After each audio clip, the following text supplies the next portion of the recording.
Hello friends, Google ஷீட்ஸோட ஷார்ட்ஸில் today நம்ம எதை பற்றி பார்க்க போகிறோம்னா எப்படி ஒரு பட்டன் கிரியேட் பண்ணுறது அப்படிங்கிறத தான் பார்க்க போகிறோம்.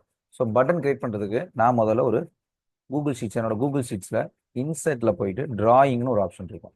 ஸோ டிராயிங் ஆப்ஷனை கிளிக் பண்ணதுக்கப்புறம் டிராயிங்கோட விண்டோ ஓப்பன் ஆகும். விண்டோ ஓப்பன் ஆனதுக்கப்புறம் அதில் நான் இந்த ஆரோ பக்கத்தில் இருக்கிற இந்த ஷேப் அப்படிங்கிறத கிளிக் பண்ணுறேன். கிளிக் பண்ணி ஷேப்ஸில் செகண்ட் ஒன்று ரவுண்டட் ரெக்டாங்கிள் நான் சூஸ் பண்ணிக்கிறேன். உங்களுக்கு என்ன மாதிரியான பட்டன் வேணுமோ அந்த நீங்கள் சூஸ் பண்ணிக்கலாம்.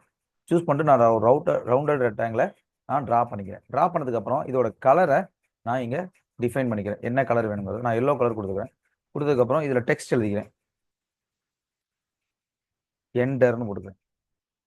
சப்மிட்னு வைக்கிறேன். நான் சப்மிட் பட்டன் வச்சுறேன். வச்சுட்டு டெக்ஸ்டோட சைஸை வந்து நான் பெருசாக்குறேன். கொஞ்சம் பெருசு பண்ணிட்டு போல்டு பண்ணிட்டு இட்டாலிக் ஆக்கிட்டு அவ்வளோதான். இதை கொஞ்சம் சைஸ் சின்ன பண்ணிவிட்டு சேவ் அண்ட் க்ளோஸ் கொடுக்குறேன். ஸோ சேவ் அண்ட் க்ளோஸ் கொடுத்ததுக்கப்புறம் அந்த சப்மிட்ங்கிற பட்டன் எனக்கு இங்கே வந்துருச்சு. அதுக்கப்புறம் இதில் போயிட்டு நம்ம ஏதாவது மேக்ரோ இருந்துச்சுன்னா அசைன் ஸ்கிரிப்ட் கொடுத்தோம்னா ஸோ அந்த மேக்ரோட நேம் இங்கே கொடுத்துட்டு ஓகே கொடுக்கும்போது இது ஒரு பட்டனாகவே உங்களுக்கு ஒர்க் ஆகும். ஓகே ஃப்ரெண்ட்ஸ், எப்படி பட்டன் கிரியேட் பண்ணுறது அப்படின்னு பார்த்தோம். இந்த மாதிரி இன்னும் டிஃப்ரெண்டான பட்டனு டிஃப்ரெண்ட் ஃபங்க்ஷன்ஸ் அசைன் பண்ணுற மாதிரி எப்படி பண்ணுறதுன்னு சொல்லிட்டு நான் ஃபுல் வீடியோவாக யூடியூப்ல போட்டிருக்கேன். அந்த வீடியோட லிங்கை டிஸ்கிரிப்ஷனில் கொடுக்குறேன். கிளிக் பண்ணி யூஸ் பண்ணிக்கோங்க. தேங்க்யூ.